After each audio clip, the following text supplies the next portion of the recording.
오늘 하나님 은혜가 여러분 모두에게 풍성하게 임하시기를 바랍니다. 아멘. 몇 분들은 휴가 간다고 그래서 그랬거니 하는데 나올 만한 분들이 또 안 보이니까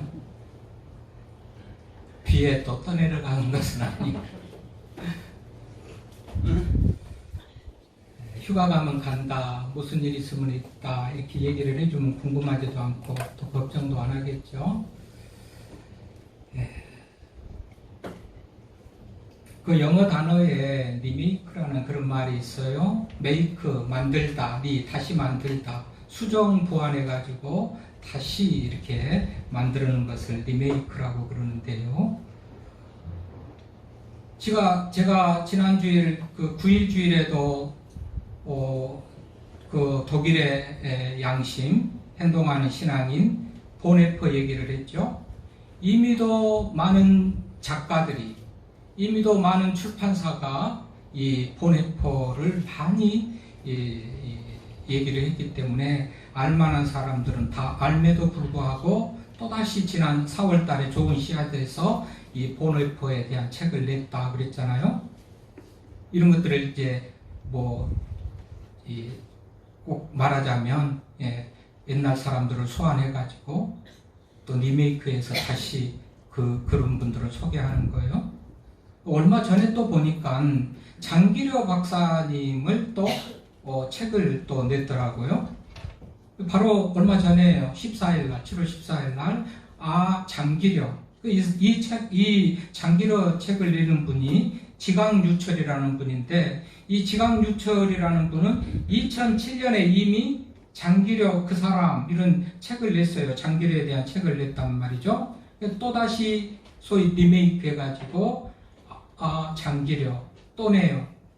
왜 이렇게 장기려도 알만한 사람들은 다 알고 수많은 작가들이 그분에 대해서 썼고 출판사가 그 책을 많이 냈는데도 불구하고 또 그 사람을 낸단 말이죠.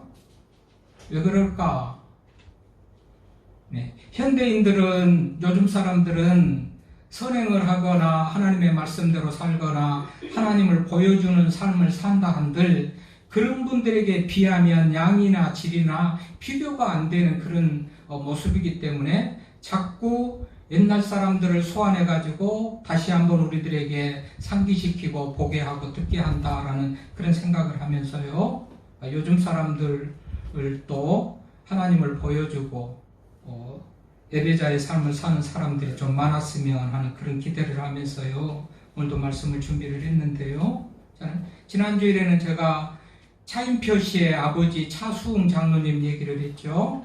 34년간 경영해온 우성해운, 이 우성해운은 업계에서 사위에 해당되는 큰 규모의 회사인데 아들들에게도 안 물려주고 아들들도 그 회사를 안 물려받겠다고 그러고 더 전문 경영인이 그 회사를 경영해서 사회에 유익한 그런 기업으로 쓰임받기를 바라는 그런 마음을 가지면서 제가 또 소개를 하면서 요즘에 그나마라도 조금 성도의 아름다운 어떤 성도의 모습을 보여주는 사람이다 이렇게 소개를 했는데, 어쨌든지 자꾸 옛날 사람들, 다른 나라 사람들, 보네퍼, 장기려 같은 그런 사람들이 소환돼 가지고 다시 우리들로 하여금 신앙을 다잡게 하고 삶을 또 새롭게 하기를 바라는 그런 어떤 상황들을 보면서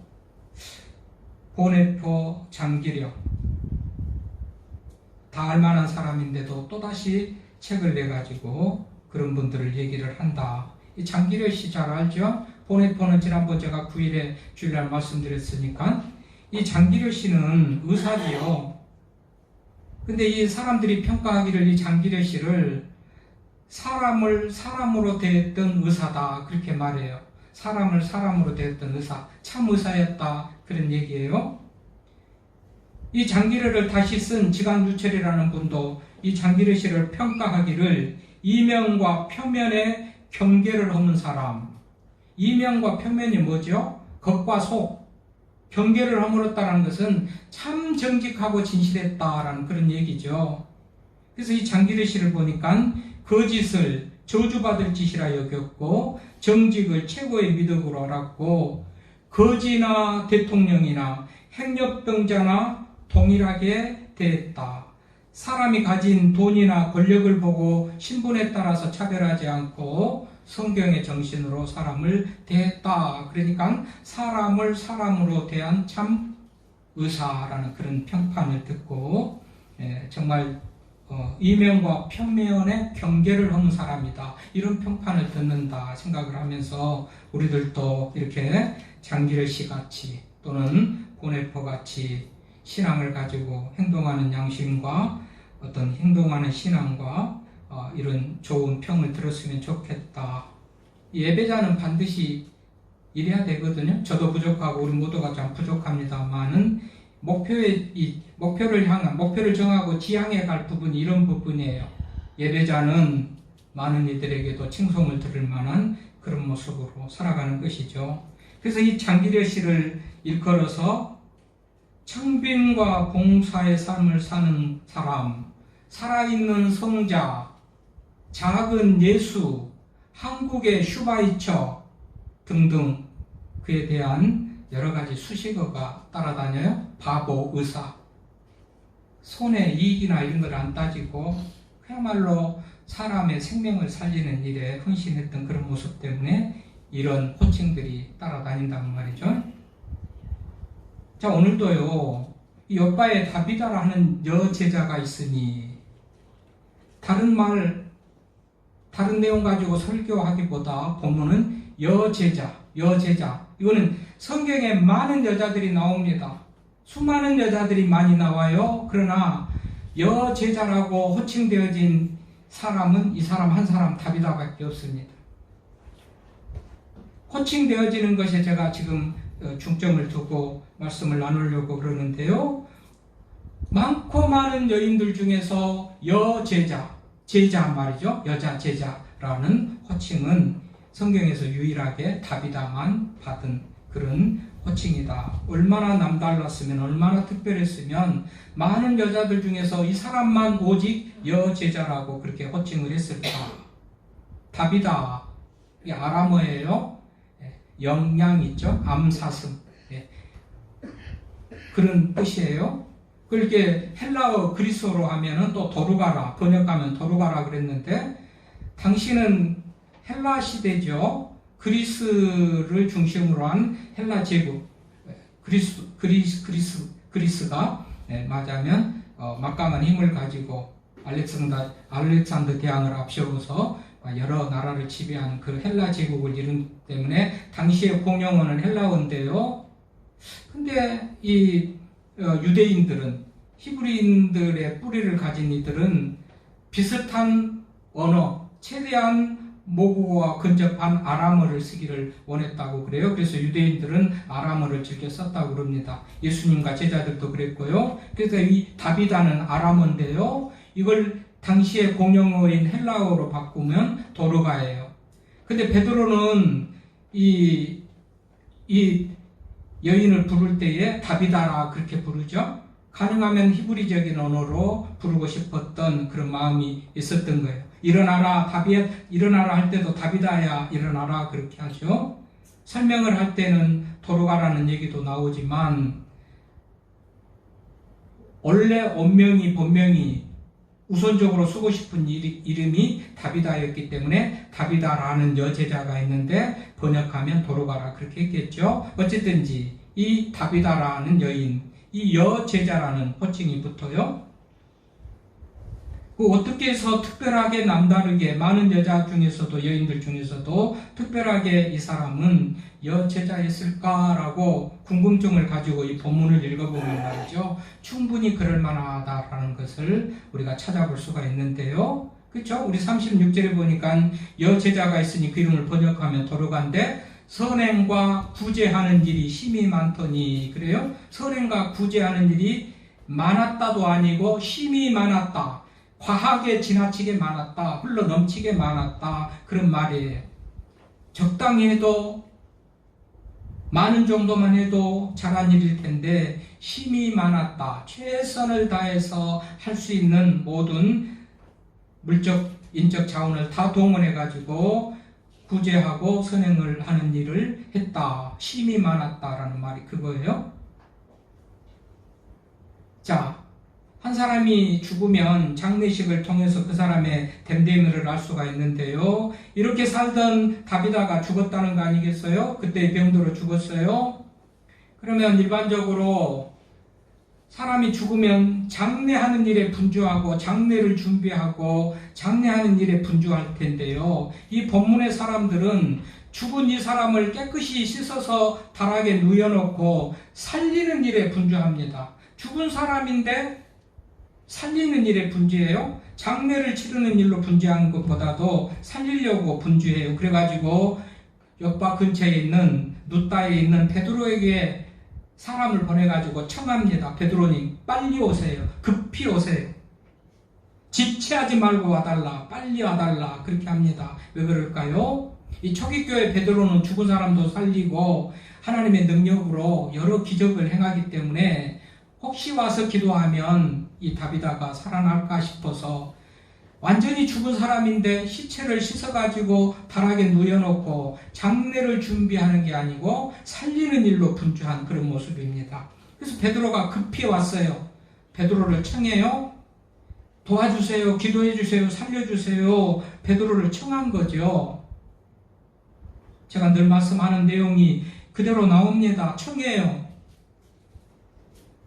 무슨 일이 있고 무슨 문제가 있는데도 아무 일도 없다는 듯이 연락도 안 하고 예배도 안 드리고 기도도 부탁 안 하고 청하지도 않는 게 아니고 청합니다. 베드로가 급히 옵니다. 지체하지 않고 옵니다. 그들도 말하기를 지체하지 말고 와달라고 부탁을 하고 베드로가 그들과 바로 함께 그들과 와요. 안내 따라서 다락방에 올라가 가지고 시체로 누워있는 시신 다비다를 두고 이 과부들이 하는 것 보십시오. 모든 과부들이 모였다고 그러죠. 아까 힘이 많은 구제와 선행을 했지만 이 모든 과부들이 또 모였대요. 39절에 보니까 모든 과부가 베드로 곁에 서서 울며 특별하게 은혜 받은 사람 한두 사람, 특별하게 일 있는 사람 한두 사람이 아니고 과부는 다 거기에 모여가지고 죽음을 안타깝게 생각하고 어떻게 살아날까라는 기대를 가지고 지켜보고 있는 그런 모습이죠. 이런 것을 보면 이 다비다라는 사람이 어떤 삶을 살았을까 짐작이 가지 않습니까? 그러니 여제자라는 수많은 사람 중에서 유일하게 한 사람, 여제자라는 그런 이름, 호칭을 받게 되지 않았을까 싶습니다. 어쨌든지 모든 과부들이 와서 웁니다. 그러면서 보여주는 것이 있습니다. 다비다에게 받은 선물, 속옷을 보여주고 겉옷을 보여주면서 다비다에게 받은 선물이 얼마나 그가 우리를 사랑했는지, 우리를 구제하고 선행하는데 많은 그런 이 열심을 다했는지 업적을 자랑하는 것이겠죠. 그러니까 베드로 이 사람 살려주지 않으면 안 됩니다. 이 사람은 꼭 살려줘야 됩니다. 그런 말로 의미로 이렇게 다 다비다의 선행을 말하고 있지 않습니까? 소독과 겉옷을 다 내보이면서 얼마나 우리가 그에게부터 사랑을 받았는지, 이 사람은 꼭 살려줘야 돼. 죽었지만 죽지 않는 것 같이 반드시 살아날 것 같은 그런 기대를 가지고 죽어서는 안 되고 중요한 사람이고 우리와 함께해서 우리들에게 유익을 주는 사람이니까 살려내야 된다는 그런 분위기로 지금 본문이 진행되고 있죠. 그러니까 베드로가 과부들을 다 불러서 나가게 한 다음에 다비다야 일어나고 살린 다음에 다시 과부들을 불러서 그가 살아난 것을 보였다. 이렇게 말씀이 진행되고 있습니다. 무슨 병에 걸렸는지 알 수도 없고 죽었다가 살아난 것도 무슨 이유와 원인인지 알 수는 없어요. 다비다가 죽어가지고 영원히 하나님 앞에 갔는데 하나님께서 야 너는 착하게 선하게 살았으니까 내가 살려줄 테니까 다시 가서 착한 일 많이 하고 나중에 알아. 그렇게 했는지도 모르겠고 어쨌든 본문은 없는데 제가 얘기한 말이에요. 무슨 이유와 원인은 모르겠지만 살아났어요. 아니면 예수님의 첫 번째 제자 베드로 능력 있는 사도가 기도했기 때문에 살아났는지도 모르겠고요. 베드로는 죽은 자도 살리고 기적을 행하는 많은 그런 능력의 사도였기 때문에 어쨌든지 이렇게 살아났단 말이죠. 근데 이런 이 다비다에게 여제자라는 그런 호칭이 붙으니 참 우리의 연구의 대상이고, 우리들도 이런 호칭이 따라다니면, 이런 나에게 이런 수식어가 따라다니면 얼마나 좋겠는가. 보네퍼에게 독일의 양심, 행동하는 신앙인이라는 호칭이 따라 붙는 것 같이, 장기려 박사님에게 작은 예수, 한국의 슈바이처, 또 뭐라고요?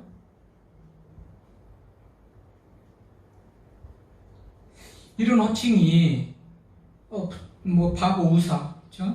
뭐 이런 호칭이 따라다니는 것 같이 우리들에게도 이 호칭이, 이런 수식어가 우리들에게 따라다닌다면 얼마나 좋을까, 그런 생각에서 제가 오늘 본문을 정했는데, 이 여제자, 자랑스럽고 영광스러운 호칭입니다. 이 여인의 다비다에 대한 수식어죠. 말씀을 준비하면서도 몇 가지 자랑스럽고 영광스러운 호칭이 생각나서 말씀드립니다. 저희 어머니는 고향이 마을이 금천이어서 금천에서 연파리로 시집을 왔기 때문에 동네 사람들에게 금천댁으로 불리는 게 맞습니다. 동네 패고가 다 그렇잖아요. 그 처녀 시절에 친정의 고향을 이름을 따서 어디에서 시집 온 사람, 그래서 여주댁, 무슨 나주댁 부른단 말이죠. 그런 차원이라면 저희 어머니는 금천댁이라고 불리는 게 맞는데요. 금천댁이라고 불리는 어느 순간은 잠깐이고 어느 순간 순식간에 예수댁이라고 불리는 어머니가 됐어요. 예수댁. 동네에서 유일하게 한 사람 예수 믿으면서 어머니가 이 사람 저 사람 전도해가지고 많은 생명을 구원하고, 그래서 구역예배로 드리던 교회 가정이 집이 커지면서 교회가 세워지는 그런 어떤 이 말씀을 드린 적이 있을 텐데, 어쨌든 동네 분들은 유일하게 한 분 예수 믿는 어머니를 일컬어서 예수댁이라고 불러요. 지금도 제가 말하고 어머니도 우리 자녀들도 다 자랑스럽게 생각하는 그 호칭입니다. 예수댁이라고 불리는 어머니. 저는 26살에 총각 집사가 됐습니다. 교회에서 임명을 해줘요. 30명 모이는 교회가 아니고 당시 한 1200명, 1300명 모이는 종암중앙교회에서 어느 날 연말에 집사로 임명한대요. 당시 결혼을 하고 나이도 어느 정도 되고 하는 사람들이 집사가 되는 것이 관례고 전통인데, 느닷없이 그것이 저는 별로 좋은지 나쁜지 뭐 분간이 안 되지만, 권사님들이 집사님 축하해요. 어쩌면 얼마나 믿음으로 열심히 살면 총각 집사로 그렇게 어렵게 임명하지 않는 그런 총각 집사로 교회에서 임명했을까요 하면서 축하받은 것을 보면 그 총각 집사라는 것이 대단히 영광스러운 직분이구나 라는 것을 알게 되는데요. 저는 총각 집사라는 그런 호칭을 26살에 받았습니다. 아마 내 인생과 신앙 이력에서 대단히 자랑스럽고 영광스러운 그런 호칭이라고 생각을 하는데요. 얼마 전에 한 달 전인가요?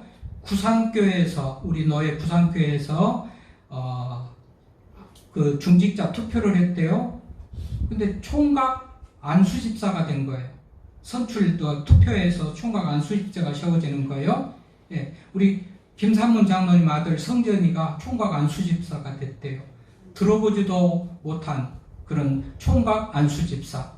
아마 제가 알기로 우리 교단에서 유일한 그 총각 안수집사가 아닌가 생각을 하는데요.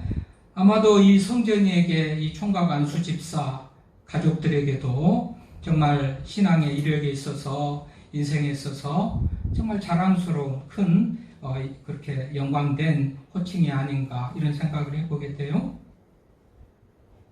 그러니까 독일의 양심이다, 행동하는 신앙인이다, 살아있는 성자다, 바보 의사다, 한국의 슈바이처다, 작은 예수다, 총각 안수집사다, 총각 집사다, 예수댁이다.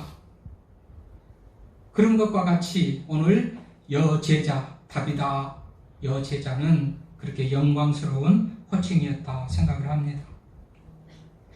작년엔가요, 우리 이광수 장로님이 무슨 간증할 시간이 있어가지고 간증하다가 제 얘기를 조금 했어요. 우리 두 사람이 집사 때 같이 한 교회에서 집사로 봉사를 했는데 어느 해인가는 제가 남성교회 회계를 맡은 적이 있어요. 그래서 남성교회 모임을 하고 식사를 하러 갔어요. 근데 몇몇 분들이 몰래 술을 먹었던 거예요. 그 얘기를 우리 장로님이 하셨죠? 저는 잊어버리고 있던데 생각나더라고요.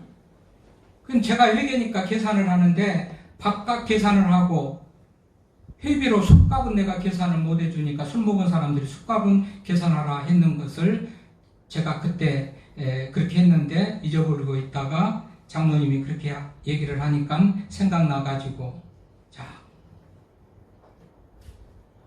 또 말씀을 준비하면서 자, 그때 집사가 참 엉터리같이 그렇게 했다가 목사가 됐으면 참 여러분들 볼 때 민망하고 저도 참 그랬을 텐데요. 저는 부족했지만 그렇게 철저하게 바르게 신앙생활을 하려고 하나님의 돈이고 교인들이 헌금한 그런 헌금을 그 술값 지불하는데 내가 쓸 수가 없어서 하지 않았던 그것도 참 잘했다 생각하면서 회자되고 기억되고 남성교회 회계로 있을 때 술값은 술 먹은 사람들이 내라고 대금을 지불하지 않았던 그런 어떤 이력이랄까 그런 경력도 오늘 말씀을 준비하면서 생각하면서요. 또 자랑스럽다, 다행이다, 영광스럽다 이런 생각이 들더라고요.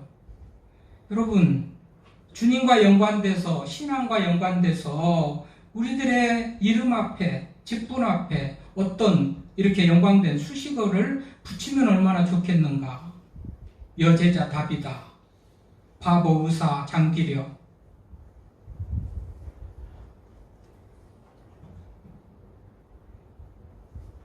어떤 교인이 있는데 평생토록 새벽기도 한번 하지 않는 교인, 이게 자랑스럽습니까? 얼마나 부끄러워요? 평생토록 교회 맞으면 청소 한번 해보지 않는 성도, 평생토록 구역예배, 구며 기도에 한번 참석하지 않는 성도, 평생토록 일부 예배 1시간 예배 드리는 것으로 신앙생활 전부로 했던 성도, 이런 호칭이 따라다닌다면 얼마나 창피스럽고 수치스럽고 부끄럽습니까? 교황이면 교회 등록하고 나서 수요예배 한 번도 빠지지 않는 사람, 교회 등록하고 와서 금요 기도에 한 번도 빠지지 않는 사람, 교회 등록하고 나서 교회 청소 한 번 빠지지 않고 열심히 한 사람, 이런 호칭이 붙으면 얼마나 좋겠는가. 이게 예배자의 삶이고요. 이게 하나님을 보여주는 사람의 삶의 모습인 거예요. 여러분, 유명한 노벨상을 만든 노벨 있죠? 알프레드 노벨 말이죠. 이분은 세계인들이 다 원하고 영광스럽게 생각하는 그 노벨상을 만들었죠. 이분은 어느 날 갑자기 이런 질문을 하게 됩니다. 나는 무엇으로 기억될 것인가? 나는 무엇으로 기억될 것인가? 그럴 만한 이유가 있어요. 어느 날 형이 죽었어요. 루드비그라는 형, 루드비그 노벨, 알프레드 노벨, 아마 그 이름들이고 노벨은 지방 가문의 성이죠. 아무튼 이 형이 죽었는데 신문기자가 잘못 그것을 알아가지고요. 죽음의 상인 사망하다 이렇게 타이틀을 해가지고 노벨이 죽었다는 소식을 기사로 실은 거예요. 죽음의 상인 사망하다. 본인 노벨 얘기거든요. 이것을 보고 충격을 받습니다. 당시 노벨은 총 35개 이상의 특허권을 가지고 다이너마이트를 발견했고 폭탄 제조 공장을 하고 탄약 제조 공장을 포함해서 90여 개가 넘는 기업 사업체를 경영하는데 하나같이 무기 만들고 사람 죽이는 어떤 그런 사업체를 했던 거잖아요. 그래서 죽음의 상인이라는 타이틀이 붙은 거예요. 이 기사를 보고 이 오보로 나가는 신문 기사를 보고 이 노벨이 충격을 받으면서 나는 무엇으로 기억될 것인가? 죽음의 상인? 이건 아니다. 철저하게 인생에 대해서 삶에 대해서 생각하고 난 다음에 정말 인류에게 수여되는 최고의 가치 있는 상을 내가 만들겠다. 그래서 노벨상이 만들어진 거예요. 그 노벨상은 모든 인류, 모든 사람들에게 최고의 귀하고 가치 있고 영광된 상으로 기억되고 그것을 받으려고 하죠. 뭐예요? 나는 무엇으로 기억될 것인가? 죽음의 상인, 다이너마이트를 만들고 폭탄 제조 공장을 하고 탄약 제조 공장을 하면서 90여 개의 사업체를 가지고 굴지에 맞아면 회사를 거느린 그런 노벨이었지만은 이 자기를 수식하는 죽음의 상인이라는 그 수식어에 충격을 받고 이 노벨상을 만들었다는 겁니다. 여러분, 그래서 말입니다. 여러분에게는 어떤 수식어가 따라붙으면 좋겠는가 말이죠. 오늘 다비다는 여제자, 성경에서 유일하게 여제자. 어떤 이들은 예수때, 어떤 이들은 행동하는 신앙인 독일의 양심, 어떤 이들은 바보 의사, 살아있는 성자, 한국의 슈바이처, 어떤 이들은 총각 안수집사, 어떤 이들은 총각 집사, 별의별 영광스러운 수식어가 호칭들이 그를 따라다니는데요. 여러분, 나는 무엇으로 기억되기를 원합니까? 나는 어떤 사람으로 기억되기를 원합니까? 평생의 주일에 1시간 한 번 예배드리고 생을 마치는 그런 성도라고 기억되기를 바랍니까?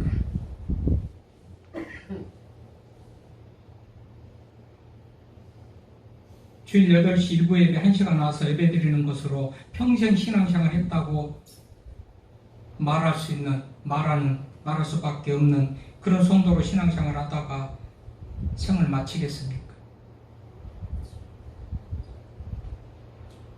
별로 바쁜 일 없는데도 불구하고 주일을 빼먹고 시간 남을 때나 심심할 때나 교회 나와서 예배드리는 사람으로 기억되는 성도가 되면 되겠습니까?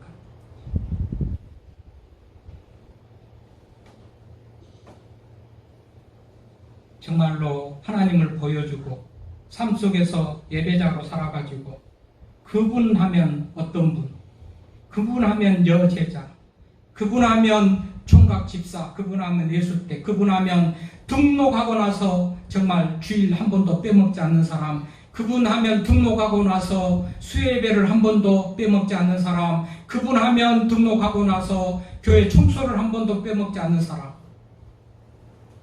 그분 하면 베푸는 사람, 베풀되 선행과 구제를 하되 심히 많이 하는 사람, 그분 하면 기도하는 사람, 그분 하면 전도하는 사람으로 기억되지는 여러분 모두가 될 수 있기를 바랍니다.